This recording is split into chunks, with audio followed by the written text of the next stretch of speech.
I didn't see who that was, but it sounded like Irene, was it? Yes, it was me. You know the voice. Well, she's on every Friday tech call, so Yes. thank you. Irene, I went to Whiteman Farms too. Oh, you did? You That were place watching was my Facebook? crazy. That place was so packed. We like I went know. there. I got scared and then we left kind of early. Oh, yeah. Yeah, I know. When I got there, it was like 2 or 3 p.m., something like that. And we saw so many people. I said, oh my God, there's not supposed to be a pandemic going on right now. Oh, it was so busy, but their pie was so good. All right, I guys. didn't get the pie, but I did Yes. get the apple cider, the hot apple cider. You ever Awesome. try it? It's Oh, really good. Yeah. they have Guys, the best apple cider in the world. Whiteman. Yeah. Yeah. Yeah. guys, without Thank you further, guys. It's definitely that time of year, and it's 11 o'clock. If you guys don't mind, I'd love to get started. Once again, thank you guys for being here. We'd like to definitely shout out the everybody that's collaborating with us, as well as our sponsors. As you see here, we have Keller Williams Team Realty, Cornerstone, Elite Realty, Premier Properties, Freedom Mortgage, Frank Valentino Home Inspection Services, Turnkey Inspection Services, and Guaranteed Rate. In addition to that, I have to truly say thank you to all of the members that were a part of making this happen, to include our Summit and Westfield team leader, Shannon Hardison, Leslie Cato, Joe Kozan, obviously India Webster from our office here in Clifton, and all the tech coordinators who have been essential in facilitating this today. So with that, we're here today to talk about the 6 personal perspectives. I'll kind of lay out a little bit of ground rules. I'd like to make this very interactive. If you guys want to raise your hand or write something in the chat as we're going through this, please feel free to do so. Don't feel like you're interrupting me. Just jump right on in and we'll kind of address things as we go along. I do like to have videos, so we'll see videos as we go along as well. If you do want to see the slides, I can definitely have them presented or given to the team leaders, and they'll disseminate them as needed. And let's see if I'm missing anything else. That is all. I definitely want back and forth participation, so I appreciate you guys in advance for that. For those of you that might not know me, my name is Jairo Rodriguez. I've been in the industry for about I just hit 5 years actually, end of September. My phone number's there, my email's there. If you need me for anything, if you like to just have a script practice partner or just somebody to bounce ideas off of, I'm always here. I know many people in our office know that, but that invitation is open to anybody on this call today. I am a husband. We're about to hit our 4-year mark here in February. With that, I've become a father to a soon-to-be 3-year-old, end of this month, actually. And we have our second child on the way. February 8th is the due date. So keep your prayers for us on that there. I've been a member of the ALC for a little over 3 years now, something that I'm extremely proud of. In addition to that, in 2018, I was elected and had the honor and the privilege to become a culture ambassador for KWRI. Got to stand on stage with Mo Anderson and the rest of the culture ambassadors that year, which was amazing. Have been a 3-time, will be 4-time Circle of Excellence recipient. Next year, I also have the honor to be the 2021 president of our local association, the North Central Jersey Association of Realtors. At the state level, I happen to be a director there. At the national level, I just finished my term as on one of the committees, and next year I'll be an advisory board member on the Young Professionals. I serve locally as the Board of Education, and I happen to be a United States Air Force combat veteran, served for 6 years. I did 5 tours, and that's something that I hold near and dear to my heart, veterans. With that, I hope you got a little understanding as to who I am. And what we're here for today is the 6 personal perspectives. In essence, what it is, it's a foundational perspective to propel you to the highest level of achievement. And I always talk about, the history when I like to do things or talk about things. So we're going to go into that a little bit. Gary Keller, as you all know, the driving force between KW, now the CEO of KW, he stepped back into that role. When he was a young man out of college, he knew that he wanted to be successful. In school, he got a degree in business with the major in real estate, right? So he got that background in. And when he started as an agent, he worked within a traditional brokerages. And he realized that, yes, he was getting a lot of leads, but they were taking 60% of his money. So what he did, he set out and wanted to make something or research, and he asked himself, well, what do I have to do to become a successful person? Oh, hold on. Yes. What was that? I'm sorry. Was I that think it about the was. I think it was. Yeah, I'm muting them Okay. out. So, so what he did, he took years and he analyzed and he studied some of the most successful people. Think about like the Warren Buffetts in this world, the Steve Jobs, the any of those successful people that are out there. And he asked himself two questions. What is it that differentiates those people who achieve at the highest level from those that don't seem to quite make that level? Right? What do they have in common? Those are the two questions. What is it that differentiates them and what they have in common? And he found that a lot of them had degrees. They were all successful in their own ways, but not many of them really reached that top, that 1%, right? The very, very top. He read books, he researched, he interviewed, he talked to a lot of these people, and he ended up with this course that we have here today, the 6 Personal Perspectives.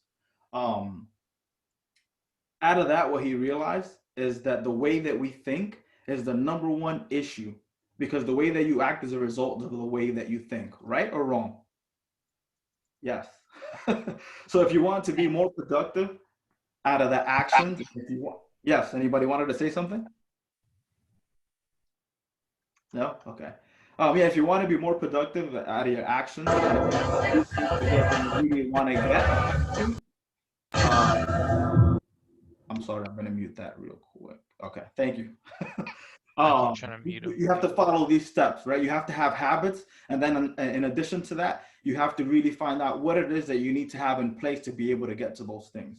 And going back to mindset, if you have read, and I hope you all did, not the 6 Personal Perspectives, the MREA, right? Our Bible, it's the real estate Bible that we have, the Millionaire Real Estate Agent. You'll notice that the first 130 something pages or so, it's literally all about mindset.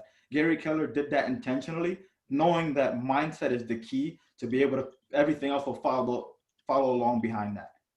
And if you didn't read the book, so the first 136 pages, in essence, it's about, the main story that comes to mind is when you have the child that's hunting for the wolf, I believe it is, and ultimately to be able to catch the wolf, he had to aim high to be able to get it. Cool. A little bit of the history behind it. So what are the 6 perspectives? So you have step 1 is commit to self-mastery, right? I'm going to nail it. I'm going to master this particular topic. Step 2 is commit to the 80-20 principle. And as we go through each step, you'll see and you'll notice how they each build on each other and rely on each other. This is why it's important to learn all of them and not just one. Step 3 is move from E to P. And I'll go into that a little deeper as to what it actually is and how I interpret it. Step 4 is make learning based the foundation of your action plan. Step 5 is remove limiting beliefs. We all have them. It's obvious. It's just about working through them. And then step 6 is being accountable. I'll keep that there for another second or so you guys can write that down. And I see we have some chats here. Awesome. All right, good. So step 1, commit to self-mastery. So while we're on this, mastery obviously is the possession of great knowledge, skills, and habits that make one the master of a subject. When you're committed to achieving mastery, you know your goals, you know your strengths and your weaknesses, and you know how to work with both your strengths and your weaknesses to reach your goals. So as I'm going to go over to the next slide, but if you guys can just think, when you think of mastery, who comes to mind to you? Even if it's self-mastery, who's somebody that comes to mind that you feel is a master at that particular subject? And I'm going to ask you guys in a minute to provide your insight on that. So self-mastery, you can read it there, but it's your ability to change your own behavior at will, right? Something like this, the road to mastery of a chosen subject is the road to mastering the basics of self as it relates to that particular subject. And only when you achieve self-mastery can you then really develop and achieve mastery of a topic or a task of your choosing. Whether it's, we can narrow it down to real estate, whether it's farming, whether it's cold calling, whether it's networking, whether it's recruiting, whether it's whatever the case may be, right? You have to first be a master of yourself to be able to master something else. It's something that doesn't happen overnight. As you can see here, it's a journey, not an event. So can some of you guys share who are masters that you think of in a particular subject or it can be a sport. I say sport because I use a sport, and I'll share mine as well. Anyone? Eddie Van Halen. There you go. Boom. Phenomenal, amazing. I'm sure he's Hall of Fame status. Yeah. Steph Curry. Steph Curry, good. Somebody else mentioned LeBron. Rafael Nadal, tennis, absolutely. Michael Jordan, that's my favorite. Jordan. Kobe. I love that. That's it. Yeah, you guys got it. Exactly. You absolutely mentioned people who are masters at their practice. You also have Bruce Lee, right? And I'm gonna personally speak on Michael Jordan because he's my absolute favorite. And John, I think you wrote that because you've seen my class before. But Michael Jordan, if you realize, he is known as this legendary Hall of Fame person, right? But what you might not think of is that it took him 7 years of mastering his craft to finally win what everyone in the NBA or anyone that plays professional sports did, to win that championship. That's proof that it doesn't happen overnight. And it took him 4 or 5 years to realize what his weaknesses were, to then work on those weaknesses to be able to, balance that, right? And I can speak specific when he started reaching the Eastern Conference Finals, and he played against what they called the Bad Boy Pistons, where they were a stronger team. They kind of held them down. He realized that he wasn't as strong or as big as he needed to be, and that's what he focused on. Lo and behold, championship came 2, 3, 4, 5, 6 championships later. He's not known as the person that we know today. So that's somebody that I think about, on a personal side. But when I think of real estate, and this is my personal opinion, somebody that's a master that I've had the pleasure of witnessing in person, Chris Suarez. He literally verbatim can quote page 22 of the MREA without looking at it. He has implemented what he's learned in his business, has grown it to a level where I believe he's already crossed the nation, potentially even globally. But yeah, we have many people that have those traits within our company. Chris Suarez, Cody Gibson, Gene Rivers, anybody. Linda McKissick, when you think of profit share, right? 1 million plus, unbelievable. But yeah, those are people that are masters. And thank you guys for sharing your part. And here's that first video. Can you hear it? Thumbs up. Yep. G'day, I'm Bruce Hardy, and I'm committing to self-mastery. This is one of the main 6 perspectives that I think we all need to focus on, particularly if we want to take our business and our lives to the highest level. When I was younger and lived in Australia, a good friend of mine was a black belt in karate. He invited me to participate in karate, so I joined. I was a white belt. And after about 6 weeks or so, we were one day practicing sparring. And it was interesting because we were throwing a punch, relatively simple, straightforward punch. We both knew how to do it. The idea was that you would throw the punch and you would stop 2 inches from the other person's face. So my friend, the black belt, would do it, and he would snap, his gi would snap, and I had wind hitting me in the face, and it was just beautiful the way he threw it. Then it was my turn, and I got down and I went whack, and I watched my friend fall to the floor because I hit him instead of stopping 2 inches in front of his face. We both knew how to do it. He'd mastered it, I had not. I will tell you, I brought the same approach to my real estate business. I realized my focus had to be on listings. And what I did was, by focusing on my listing presentation, practicing over and over and over again, I was able to list over 250 homes a year. There's a wonderful saying out there, and that is, amateurs practice, professionals practice and never get it wrong. My question to you, are you an amateur or are you a professional? Commit to self-mastery.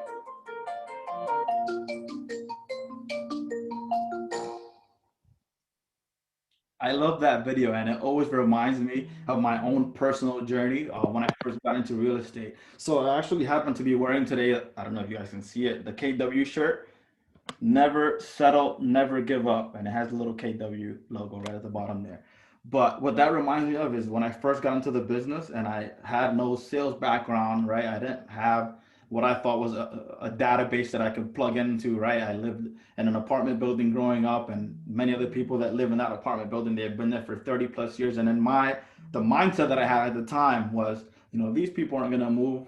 Long story short, my first, I think it was 3 or 4 months or so, I happened to go on 41 listing appointments and got 41 no's, right? By the time for me to finally get to one yes. So what I'm saying with that is just, again, just never give up. Keep on practicing until you master it. And when you master it, you're still going to be more to learn. So just always continue to learn and continue to push through.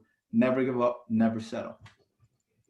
So that takes us into our step 2, right? It's committing to the 80-20 principle. Now I'm going to bring up the slide where it pretty much gives you the history of the 80-20 principle. What I'm going to ask if you guys can please share what your knowledge is in regards to the 80-20 principle or the 80-20 rule. Anyone? If not, I'll go into it, no worries. Kind of like you combine more, like, what am I trying to say? Like productive actions as opposed to like going on 100 doing 100 listing presentations and they're of like 10% quality. You would do like, 20 or 40 listing presentations and they're like 80% quality. That's going to lead to pretty much like 80% of your results. You get it? Yeah, no, absolutely. Absolutely. And I get what you're saying. Thank you for sharing that. Yeah. So in essence, and I love that you said that. So the 20%, if you think about it, are the big rocks. And we'll go into that a little bit later, right? When you focus on the 20%, when you focus on those big rocks, when you focus on the things that are important, like you mentioned, and I'm sorry, I didn't see your name pop up, but you'll get 80% of your results will come from it. 80% of what you want will come from the 20% of what you do. And I hope that makes sense. And a little bit, if you read a little bit of the history here, you'll be able to see how that kind of came to play and how it came out. Cool, makes sense? So I'm gonna go into this next slide, and this happened to be the only video that didn't transfer over for some reason, but I'm gonna play it here.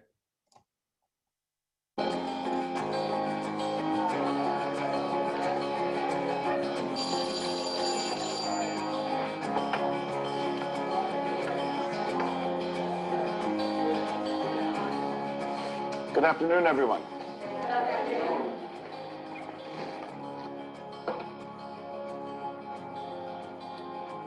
We all have this one life to live. A fleeting shadow amongst all that exists in this vast universe. We have the ability to accomplish anything, truly anything, if we use our time wisely.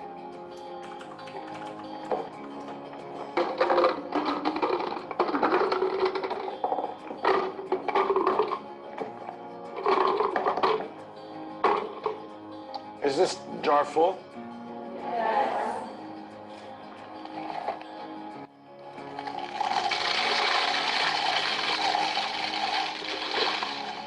Is it full now? Yes.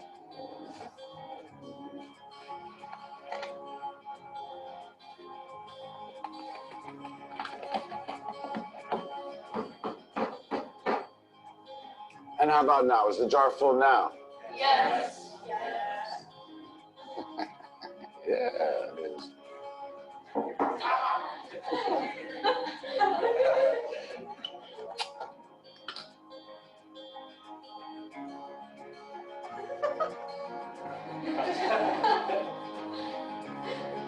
Now, I want you to recognize that this jar represents your life. Golf balls are the important things, your family, your friends, your health, and your passions. The pebbles are the other important things, your car, your job, your home. And the sand is everything else. It's just the small stuff. Now, if you put the sand in the jar first, you won't have room for the pebbles or the golf balls. And the same is true in life. If you spend all your energy and your time on the small stuff, you won't have time for all the really important things that matter to you. Pay attention to the things that are critical to your happiness. Take care of the golf balls first, the really important things. Set your priorities, because everything else is just sand. Yes. Professor, what does the beer represent? I'm glad you asked. It goes to show that no matter how full your life may seem to be, there's always room for a couple of beers with a friend.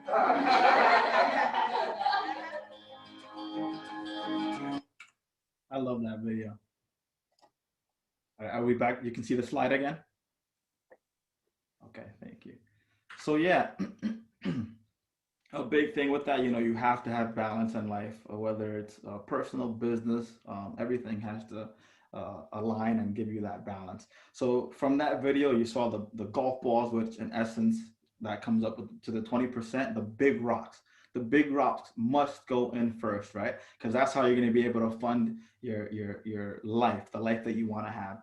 The jar symbolizes your life. Everything in there represents a priority in your life. Big rock represent the highest priorities. If you think of business, that's lead generation, that's writing appointments, writing contracts, closing deals, things like that. Those are the major priorities, right? 20%. And then everything else is the list of essentially like non-negotiable things. I mean, that's the big rocks, I'm sorry. Everything else is things that are just a little less important, a little less of a priority, but there's something that still needs to be in your life. One of the quotes that I took away from the one thing is activity is often unrelated to productivity, and busyness rarely takes care of business. So with that, let's go into the 411. Are you all familiar with the 411? And then second and third question, is there anybody here that implements a 411 regularly, and how do you implement it? If you want to jump in on there. Anybody?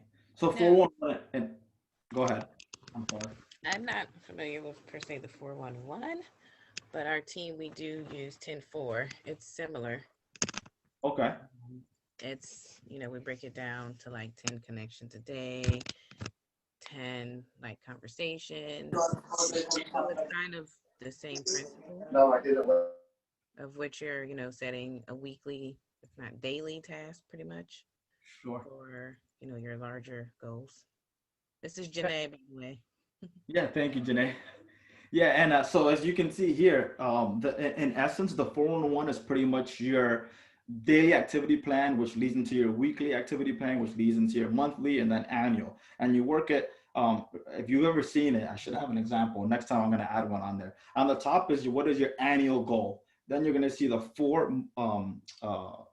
the monthly goals that you need to do to accomplish it. Then it breaks down into the 4 weekly things each week to lead to that. And what I want to say about the 411, it's a living, breathing document. You might have a goal per month of, let's say, 20 appointments. I'm just throwing a number out there, 20 appointments. And if you're on week 1 and you only had 3 appointments, you're going to have to reevaluate that in week 2 and either double down on how many appointments you do on week 2, 3, and 4. Or if you have to adjust the monthly, you might have to do that. But it's something that you should be looking at on a daily basis, if not weekly for sure.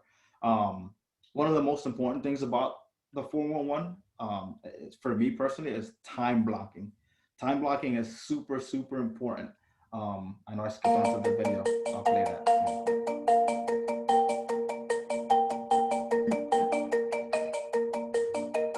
Hi, I'm Madison Offenhauser, and I am committed to the 80-20 principle. I can say that honestly, I'm committed to it now. I wasn't always. I remember back when I was a team leader, and I was going to also become an OP. Back then, I think I was a really expert list maker. And I thought I was good at prioritizing what was on that list, but I felt so incredibly torn trying to get all the things done in a day that were important to get done. The big rocks were mixed in with the small things, and I just found that that wasn't really working, to the point that I was about to give up my OP role. And I started to interview people through the RS process to replace myself. And in the process of that, oddly enough, just like before we go on vacation, I got my house in order, so to speak. I identified the big rocks that I really needed to get done. And in the process of doing that, I found that I was organizing myself really to the 80-20 principle. So once I realized that, I thought, you know what? I think I can actually continue to do both of these roles. And truly, it was the 80-20 principle. I started focusing on my big rocks first. Instead of having a big list where my big rocks were mixed in, I do them first now. Those are definitely done, because obviously if I'm focusing on my 20%, my big rocks, 80% of the results are going to come from those 20. It has been life-changing for me. and my results are much greater. The other part of it is I found I became so much more time efficient that I actually am capable of handling more roles and accomplishing more things than I ever thought was possible before. And it's all because of the 80-20 principle. I truly am committed to it. Are you committed to the 80-20 principle?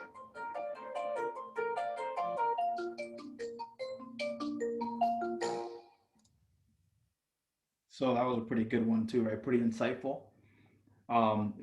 Before we move on to this time blocking, well, I guess this is part of the time blocking thing. So if you think about it, in our office, David always preaches, right?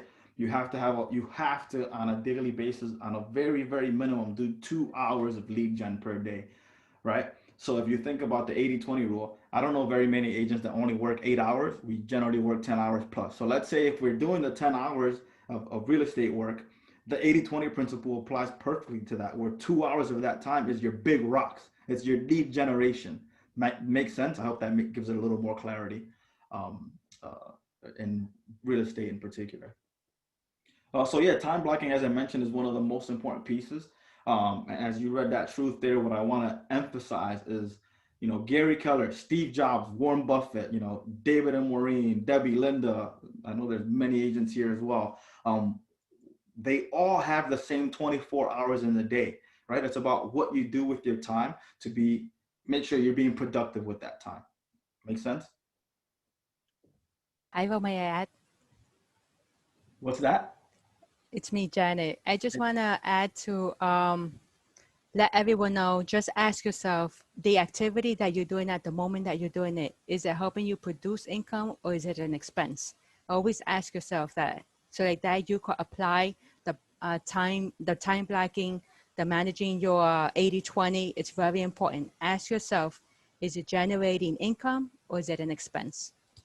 Thank you. Thank you, Janet. I love that. That goes back to the MRA, the Red Book, right? Where you're supposed to have your calendar color coded on things that are productive or helping you reach to your goal, as well as the red light, green light concept. So thank you, big time. Ways to kind of time block to manage your 80-20. Be consistent enough to set the habit. I know many of you guys already know, but as you know, it takes 66 days to be able to set a habit. So have it in your calendar to do it 66 days. If you're on day 64 and you don't do it on 65th day, you have to start all over, right? You have to be accountable to yourself as well. 66 days, set that habit, be consistent with it. Be thoughtful and purposeful about the items you put on your calendar. Again, that goes into color coding. If you read in the MRA, it tells you how you should color code what your activity is, so that when you get to that point, maybe you realize this maybe isn't something as important, and maybe I can spend some more time following up or something that's part of your big rocks. Always time block. Here you go for the big rocks that ensure you the success and the success of your business. And if you erase it, you must replace it. We understand life happens. There's emergencies that come up. Things that you are out of your control might happen. So if you have to, for some reason, cut your time, lead generation time off, or whatever the case may be, know that you have to replace it, whether it's later on in the day or double down on the next day. But always make sure that you have that allotted time completed. So this is one of my favorite. I'll give you a golden nugget that I took out of this one. So the world doesn't know what your purpose is or what your priorities are, and they aren't responsible for them. You are. So in the past, and many of us probably do it, right? We'll work with buyers, take them out everywhere, anytime. We're kind of working on their demand. They give us a text, we run out, stop whatever we're doing and run out to show them a property, right? If they don't know what your schedule is, if they don't understand that there's certain days or certain times that you can't do things. Hey, on weekdays from this time to this time, I have to pick up my son or I have to do this. They're more than willing. What I've learned is that they're willing to work around your schedule so long as you let them know, right? You set the expectation, or maybe on Sundays I don't, or on this day or on that day, I don't work because of this reason or that reason. Just set the expectation, let them know. And oftentimes than not, you'll see that they'll respect that. And even when they send things out to you, they'll even just not bother you during that time frame, if that makes sense. So always set the expectation from the beginning, and oftentimes they'll respect that for you. Cool, I hope that helped. And I'm gonna go into the chat real quick because I see we had a bunch of them. Oh, awesome. So you have a blank 401 that was posted into the chat. If you don't have one, that's an example you can use. Thank you for bringing that up there. So ways, hello? Anyone wanted to mention anything? No, I was just saying you're welcome. I added it. I know I hit it twice, but the second one is a blank one that doesn't have a title, name of a market center on there. I just went online to get it because mine was filled out, so I was trying to find a blank. Thank you, India. Thank you. Appreciate that. So ways to protect your time block, right? You build a bunker. That's finding a place where you'll be completely uninterrupted, whether it's an office space and you can close the door, whether in your office you have an area where you can just cold call, whatever the case may be, where nobody's going to interrupt you. Step 2, store provisions. That means store whatever supplies, snacks, drinks that you need. Make sure you have them on hand so you avoid leaving your bunker area. So what happens when you oftentimes leave your bunker? You get distracted. Yeah. You go outside, you might see a colleague, or let's say, for example, here at home, right? Because many of us are working from home. I've still been working from home. If I leave my little bunker and that TV's on outside, that's going to suck all of my energy and all my time, and I'm going to get stuck in front of that screen, even though I should really be doing what I need to be doing. So make sure you have those things that you need, so that you won't have to go out and get a drink of water or grab a pack of walnuts or whatever the case may be, because you're going to get distracted. It's inevitable. And what you think is going to be 5 minutes ends up being 45 minutes. 3, sweep for minds. I love this one. Make sure I usually say make sure you turn off your phone, but we oftentimes use our cell phones for lead generation. So what I'll say is make sure you turn off your Facebook notification, your Instagram notification, Pinterest, YouTube, whatever thing that's going to, again, suck your attention away and take too much time out of your lead generation. Keep your emails closed out, because as soon as you see that thing pop up, oh, the squirrel effect comes up. Squirrel, and you go and read your email. I do it all the time. That's why I'm mentioning it. Important work, your lead generation, your calls, your follow-ups, it deserves 100% of your attention. So make sure that you stick to that, okay? And then the last thing is, enlist support, whether that's letting your family know, from X time to X time, this is what I'm going to be doing. Please no interruptions unless it's an emergency, life and death situation, or whatever the case may be. That goes back to setting the expectations. In addition to letting your family know, just let people know what your schedule is and when you're available for them. Clients, friends, family, all of that good stuff. I can say Debbie in our office is the best at this, because anytime I oftentimes have something and I go and knock on her door for something and I see that she has her door closed with a big flyer, I'm doing my one thing. So I'll know I'm not going to bother her during that time. Cool. So step 3, that leads us to step 3, which is move from E to P. If you look at the MREA, it tells you is move from entrepreneurial to move to purposeful. The way I interpret it, just to give you a little bit of a better idea, is move from what's easy to what's painful. And I'm going to play this video so you can get a better idea on that, and we'll discuss it a little further.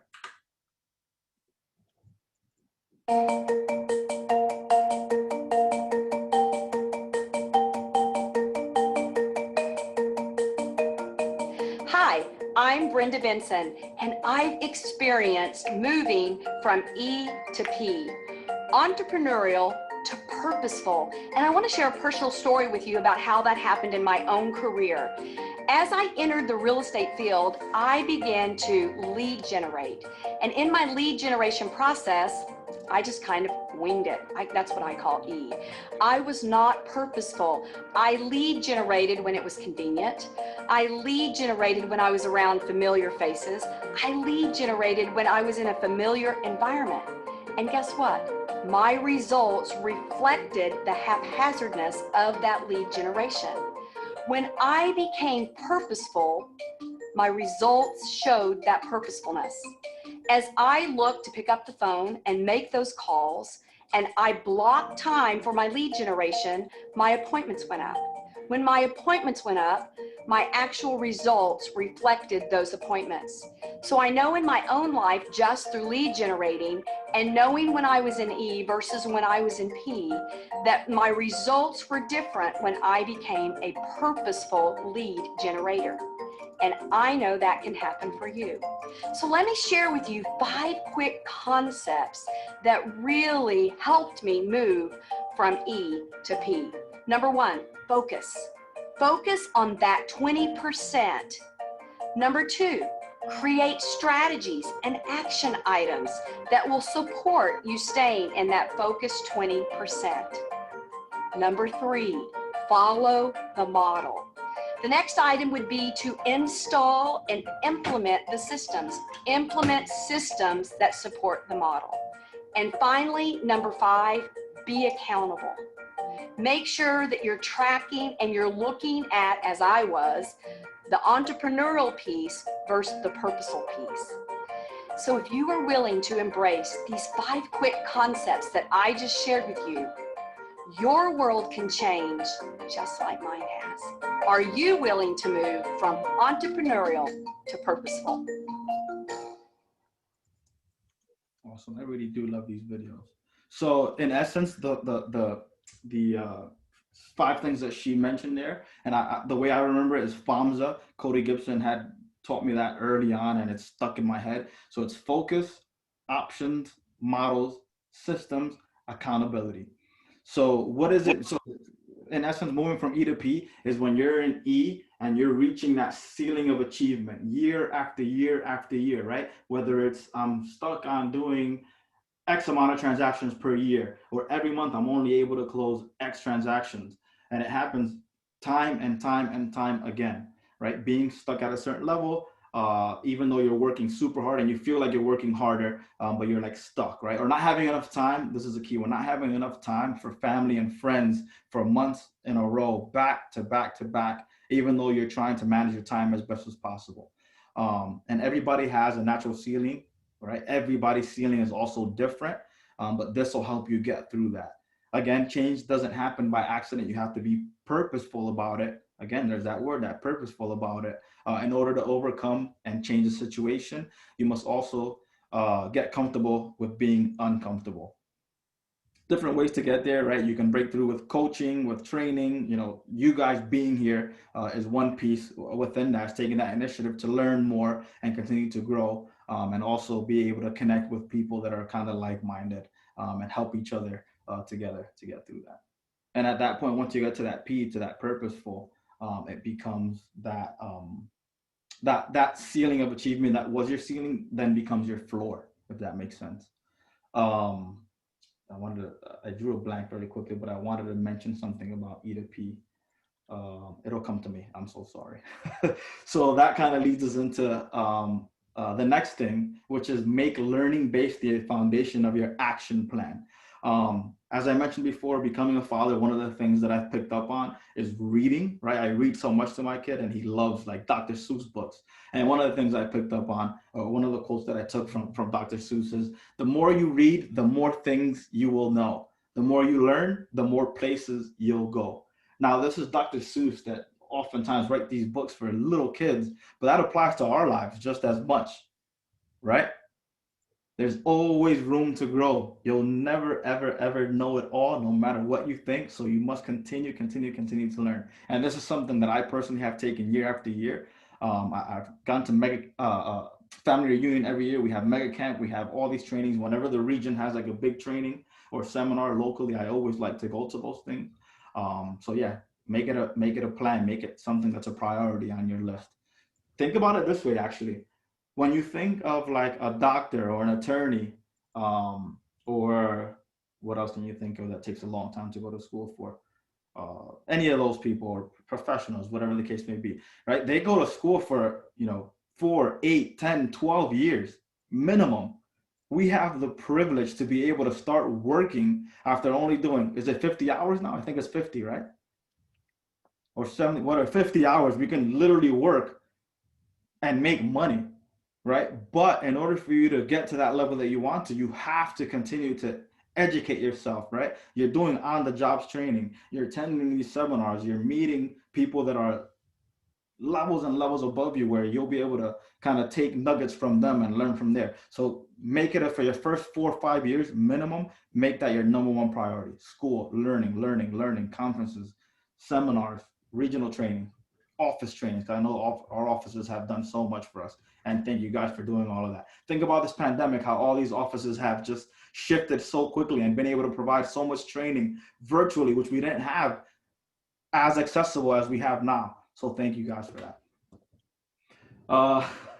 A learning-based individual is an individual who has made the decision to use effective learning as the foundational piece for their action plan. I'm not going to harp on that anymore. I think I covered that a little bit on the last one. Higher achievers, the people that are that those 1%ers, those successful people that we look up to, they reach their goals by making training, education, and self-development the foundational piece to their action plan. I'm going to go into a quick video so you can get an insight on Georgia here, actually.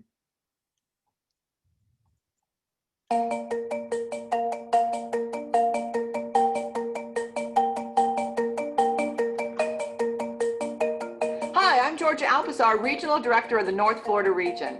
I made learning-based the foundation for my action plan from the time I started with Keller Williams in 1999. I quickly learned that Keller Williams was a training and coaching company that happened to sell real estate. I was amazed at all of the training available to help agents go from having a sales job to teaching them how to run a real estate business and develop into leaders. As a former team leader in Plano, Texas, I took every opportunity to attend agent training classes and leadership classes. I then brought that information back to our market center and used this to teach our agents. I know that being learning-based and continuing to attend the KWU and regional training events resulted in my leadership opportunities in Keller Williams as a team leader and now in my OP, regional director, and master faculty roles. Being learning-based provides you the opportunity to use the 80-20 model effectively to master what you need to do to stay in your 20%. It is the key for moving from E to P, as you need to learn new models and systems to break through your current ceiling and you continue to reach new ceilings.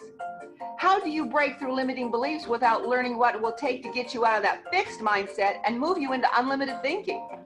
Learning-based is being accountable to the learned activities you need to do to grow your business and not go into victim mode. All of this takes you to mastery, the mastery of you to have unlimited opportunities in Keller Williams.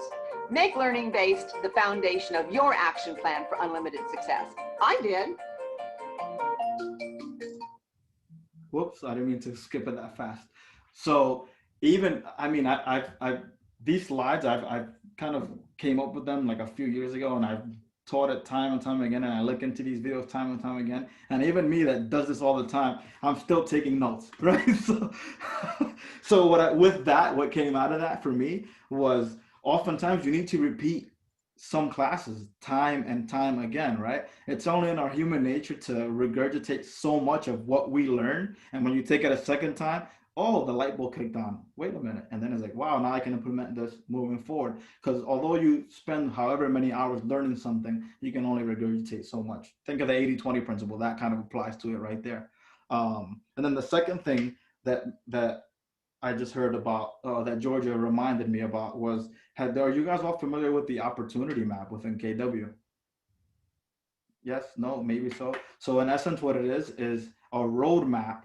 I guess the roadmap is what it's called. It's a roadmap for opportunities for us as agents within KW. Whether you started as a single agent to building your team, or whether you take another road and you become, whether it's team leader, OP, whatever the case may be. Long story short, if any of you guys are interested in seeing where KW can take you, reach out to your team leaders and ask about that opportunity map, or that road map, I think it's called. Cool. So part of learning based, right? We happen to have some amazing books here that are extremely useful for us, right? MREA, we should all have read it. If you didn't read it, I think I've gone through it 4 times at least, highlighted it. I even bought the one, where is mine at? I even bought the one with all the tabs and everything. Oh, you can't really see it on there, sorry. I even bought the one with all the tabs and everything because my first one's kind of like all ripped up and stuff. But MREI for the real estate investors, how to flip a property, how to buy and hold a property. Shift, if you haven't read it, I mean, you might be a little bit behind the curve, but Shift is definitely coming in the next year or so. Read it. It'll help you learn tactics and activities that you should be doing to be able to sustain a real estate business throughout a shift. skip commercial if you're in the commercial realm of things. And then last but not least, the one thing. I attribute a lot of my disciplines, things that I've learned to this book right here. The one thing, it helps you kind of cut through clutter. It helps you build momentum towards your goals. It helps you dial down on stress, overcome that overwhelmed feeling that we all obviously get. Helps you revive that energy, stay on track, and it helps you remember what matters to you the most, right? On a daily basis, right? What is that one thing? Um, in addition to the one thing, I hope you guys are all familiar with, with what we have at KW Maps Coaching. We have group coaching, we have individual one-on-one breakthrough coaching, and then we also have maps, mastery maps coaching. And in addition to that, KW Connect, I always point to that because I've personally taken, I know we have a lot of stuff on command too now, but I've personally taken many of the templates that I use to this day from Connect. Many agents, that's one of the things I love about KW. Agents are willing to share what they've done, what they've accomplished, what they've created, so that you can cut off 2, 3, 4, 5 years of learning and going through these mistakes, and just implement what they've given you and what they've provided to you. And a lot of it can be found there at KW Connect. And before we move forward, I see we have a couple of questions. 1 second. Where can we get all those books at a discounted price? I can say if you reach out to your team leader, many of them might have them. So reach out to your team leaders. Hope that helps. Hands up, no problem, thank you. So before I go to the next slide, now I really want to see some hands up from people here. How many of you guys, I'm going to ask a question, and then I want you all to participate. How many of you guys, and I have you on my screen on this side, which is why I'm looking at here now. How many of you guys can draw? Not me. Awesome. So we have, let's see. I can. We have 79 people on this call, and 3 people raised their hands. All right, cool. That's perfect. This is perfect. So now think about. I don't like to say that I don't know, because if I try, I can get something out. That is pretty legit. Awesome. No, thank you, Joanna, and thank you guys for the ones that participated. So in essence, this is a perfect example here. So think about this, right? If I were to ask this very same question, if I were to ask how many of you can draw to a group of first graders, how many of them do you think would raise their hands? All of them. Every single one without hesitation. They're going to be jumping out of their seats wanting to draw right then and there, right? So all of us can draw. So what happens in our minds is that we now have a limiting belief as an adult that we probably didn't have as a child. Now, we all have limiting beliefs. There's no doubt about that, right? When we think something is true, we make it true. If you believe you can do something, or if you believe you can't do something, you're ultimately right. So with that, that leads us into our next step, which is remove your limiting beliefs. So high achievers, they remove those limiting beliefs from their mindset, right? And many of us have it, right? It's, I don't have enough time for training, or I can't be successful in this market, right? It's too competitive. There's so many agents out there. New Jersey, we have about 58,000 agents. You throw a rock, you're gonna hit 3 agents, right?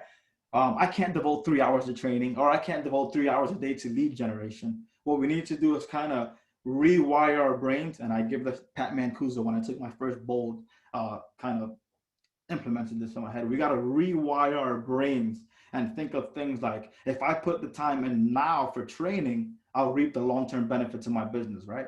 Or a competitive market, you know, gives me the opportunity to brand myself personally, or gives me the opportunity to get to know my neighbors personally, because people ultimately want to do business with people that they like, right? And then the last thing, I can't afford to miss 3 hours of lead generation. It's my future. The greatest barrier that we have is the greatest barrier to the potential that we have is our denial of it, right? We oftentimes stop ourselves from being able to do the things that we want to do. And I'll let you hear. Here we go.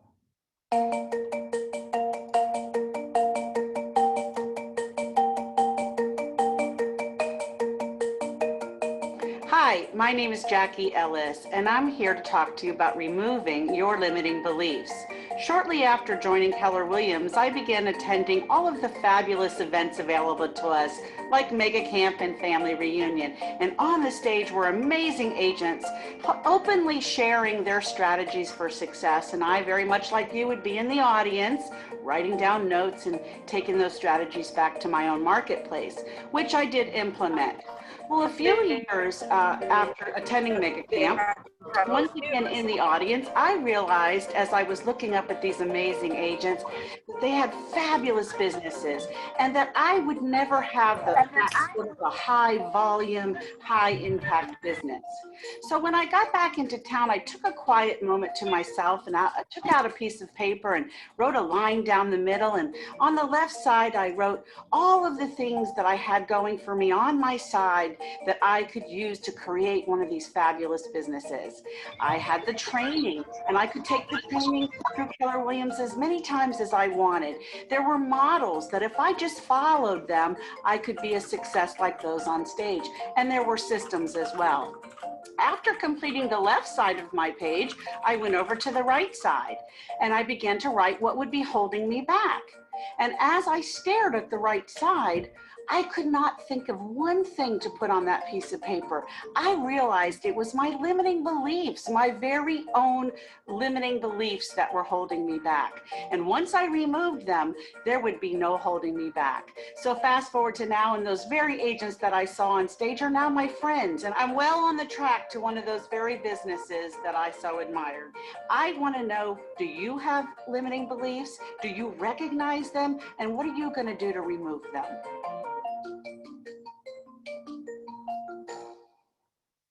Yeah, we all definitely have them, for sure. So that leads us into step 6, which is be accountable. So I once read this book, Unapologetically You by Steve Maraboli, and I'm going to read a quick quote that I took from there. So your complaints, your drama, your victim mentality, your whining, your blaming, and all of your excuses have never gotten you even a single step closer to your goals or dreams. Let go of your nonsense. Today is a new day. You know, accountability, it's first and foremost, it's an attitude and an approach to your entire life, business, personal. An accountable person, they're going to say something like, everything in my life is a result of my choices and my actions. I own my life, right? Everyone, again, has moments of victim mentality, but change can only happen when we make a conscious decision to stop being a victim and start being accountable. Being a victim is pretty much focusing on the things that you really usually don't have any control over. But being accountable is when you're ready to focus on the things that are within your control. So as you see here, being a victim usually doesn't seek reality. They usually fight the reality, the truth, blames others, always making personal excuses, and then you wait and hope that something will happen. But when you're accountable, you seek the reality. You know, what is it? You evaluate. What is it that's really causing me from not reaching my goals or passing my ceiling of achievement? Let's narrow down on that, really figure out what it is. You acknowledge it. Once you realize what it is, yes, this is it, right? Own it, all right? Realize what you did, what you need to do to move forward, right? Find those solutions. And then what I like to call Nike it, right? You get on with it, you Nike it, you just do it, right? I see something in the chat. What is the name of the book you just quoted? Oh, awesome. So Unapologetically You. I'm gonna see if I can put it in the chat here.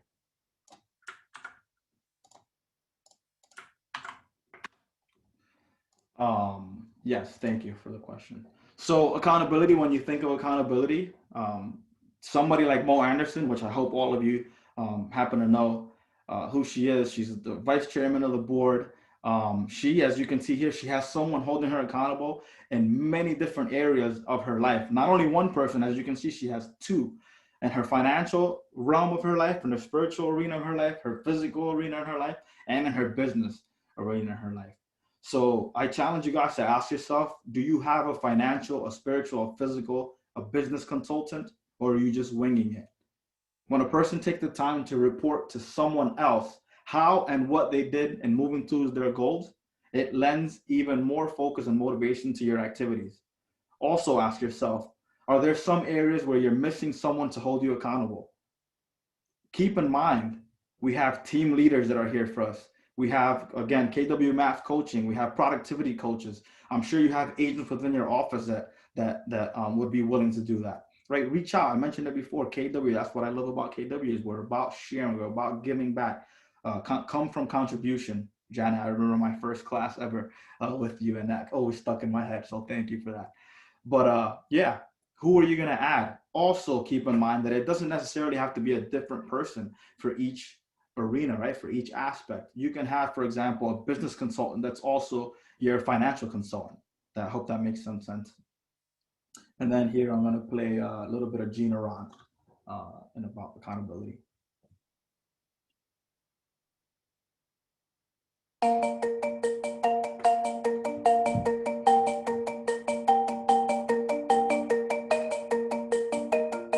Hi, I'm Gina Ront, and I'm here to talk to you about accountability and what accountability means to me.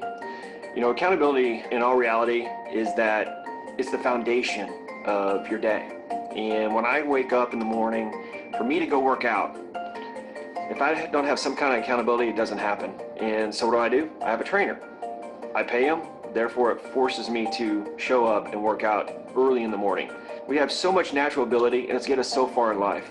But the reality is, without some structure and some accountability, that allows us to move past our natural tendencies. So for an example on accountability inside of our real estate team is our 411s, which is our accountability tool that Keller Williams has taught us to use with our team members. And so we find out what are their yearly goals, how can we break that into a monthly goal, and then how can we do that into 4 weeks, each week, moving them towards that.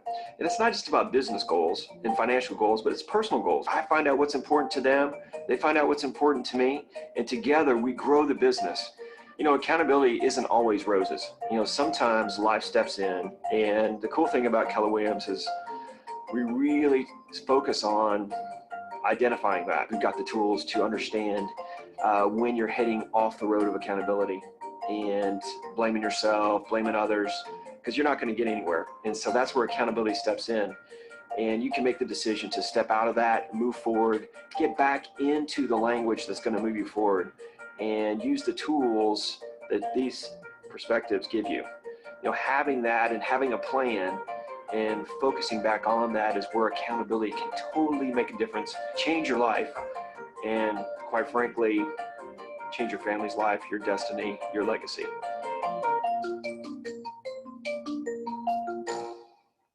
So a few years ago in family reunion, I want to say it was in Vegas when we were in Vegas. I ran into him in a hallway and I was like, Gene, oh man, you're the best. Can I use you as a practice partner? Long story short, he gave me his a team member of his that happened to be his accountability partner, and we script practiced for about 3 years every week. So again, don't be afraid to reach out to KW agents because that's one of the things that they do is give back. With that, ladies and gentlemen, the bottom line, and I hope you took a lot away from today, is that you and your mindset hold the key to what you can accomplish. Attitudes and beliefs determine that mindset, and you can reach the highest level of achievement in business and in life by adopting these 6 personal perspectives. I'd love for you guys to share some ahas. I'm actually super proud of myself because this never just lasts an hour. It usually goes well beyond. So I want to thank you guys first and foremost for your time today. Time is one of the most valuable gifts you can give to someone, and I appreciate your hour today. And yeah, I'd love for you guys to share some of your ahas. What are your ahas? And I'll go to the first slide if any of you guys want to have my email, my phone number one more time. But yeah, takeaways. There we go. Anyone? I hope you all learned. That's really the importance of snacks when you're getting yourself ready to work. Like, just be ready. Keep it all nearby. Don't get up. Don't leave your desk. I love that, and I learned that the hard way. Oftentimes, I'd leave the office to go into the bathroom or to go into the snack room that we have a little kitchen area. We have snacks in there and stuff like that. By the time I get back to my office, it's those distractions get in the way. 30, 40 minutes. That's why I said that 30, 40 minutes later, I'm like, oh man, I only did an hour of lead gen and now I have an appointment at 1 or whatever the case may be. But yeah, have all those stuff prepare. Another thing that I can share, another golden nugget that I learned to do probably the hard way as well, is make sure you spend at least whatever day you do, Saturday or Sunday or Monday or whatever day you do, take a look at your week ahead, right? So you can plan accordingly. Then the night before you go to bed or before you do your last activity, take a look at what you have for the next day so that you can prepare accordingly. And once you hit that time, you're ready to go. Thank you for bringing that up, John. Time blocking. Time blocking, yeah. So time blocking. I'm one that being a Gemini, and I didn't go by none of this astrological BS before, but I'm the type of person that wants to do everything, and individuals with my type of mindset that always want to do everything most of the time get nothing done. You get what I'm saying? But listening to Jim Rohn and India always bringing up those great perspective in all the class has really helped in putting those things into perspective. Setting up your calendar ahead of time, even before the new month starts, you're just setting up everything that's going to happen. And it's good because I set up these classes as, I saw the email and it was like, oh, it's a whole month thing. Let me set it up on the calendar and just keep myself accountable. And like you said, meeting those goals that you set for yourself, even if it's the 64th day and you miss that one, you got to start from the beginning. So everything, just classes are amazing. So the perspective and the value that it brings, awesome. Agreed. And Sosa, you're a Marine, man. So I'm gonna share this with you. You know more than anybody the discipline, bro. The discipline, having a time block and sticking to it. You know what I mean? Absolutely, 1000%, brother. Somebody, let's see. A moment for me. Oh, yes. Go ahead. I'm sorry. No, please share. Was move from entrepreneur to professional, or E to P, because in the beginning it seems like you want to get to E, but then I like how you put it, move from what's easy to painful, because that's what it really feels like. And it is. Absolutely. It's 100% difficult. Listen, real estate, what I learned early on, real estate, it's simple. It's just not easy.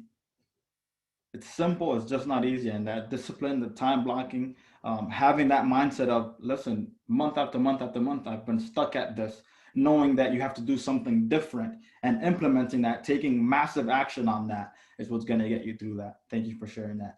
Janet mentioned in the chat, repetition is key. We will always learn something different. Now is the time to set goals for 21, 22, 23, and etc. If we don't change anything, then the following year will be the same. So she kind of reiterated, brought forth the 1-3-5, 1 year ago, 3 year ago, 5 year ago, and working backwards from that. And this actually, honestly, October, this is the time you should really be business planning for next year. Is India still on? I think so, right? There should be a business planning mastermind coming up soon. I would encourage you guys to reach out to your team leaders or agents locally that teach that and take that, because now's the time to be able to set your goals and set your planning for 2021. Yep, Makes sense? We will have it within the first 2 weeks of November. Awesome. Perfect. Let's see. Repetition. Susan, Gary always says, read things 10 times. Correct. Absolutely. And I know it's a little bit past 12, so if anybody needs to go, I completely understand. If you guys want to continue here, I'll be here until the last person's on. So what else? Repetition. Yep. Take classes more than once. I'm a big fan of Tony Robbins. And it's the same thing. You do that immersion training where you're there for X amount of days. And you see these people do these things repetitively. Oh, Gina Ront, for example, he's taken bold, I think 21, at this point, it's 21 plus times. Right? Why do people like that are super successful do the same, in essence, the same thing over and over and over again? Although I understand now with, COVID, the most recent bold kind of changed a little bit. But before that, it was almost just about the same, taking it time and time and time again. So there's a reason why people do that. Hello. Yes. Hi, this is Nancy. Hey, Nancy.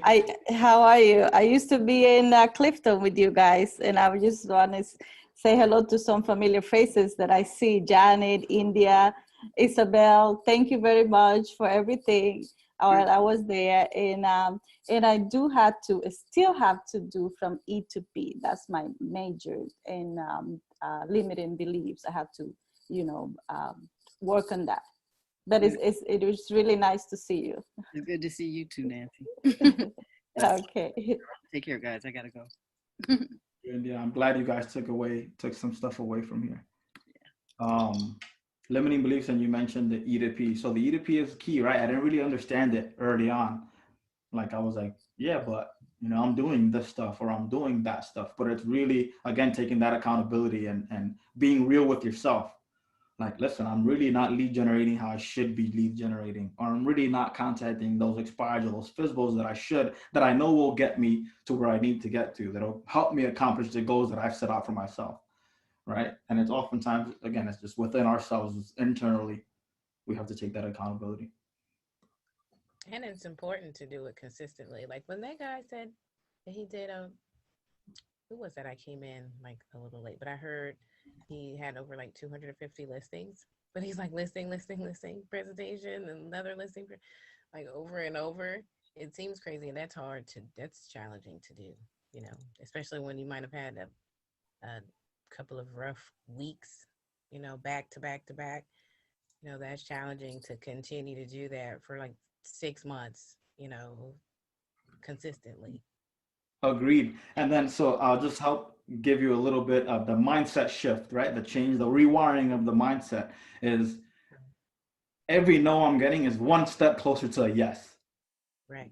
Because if you focus on the, oh man, I got a no today, I'll tell you, with those 47 listing appointments that I went on every single one of them, I learned something new that helped me get better for that one yes, right? And my conversion rate now happens to be a lot higher, but it's because of what I went through. Right. So we have to go through it. Anyways, we got to wrap it up because we got another meeting coming up on this Zoom. So let's just give Jairo another big thank you and a big round of applause. It's awesome that we are going to continue to have these classes and continue to create this engagement between all of these market centers. So hopefully you guys stay plugged in, and hopefully when we have new things that we come up with, you guys have some input, maybe even some participation, and you guys could definitely get some value out of it. All right. So thank you so much, Jairo. Thanks, Jairo. Thank you guys again for your time. Jairo. Appreciate you all. Thank you so much for coming, everybody. Bye-bye. Have a great evening. Thank you. Bye-bye. Excellent class.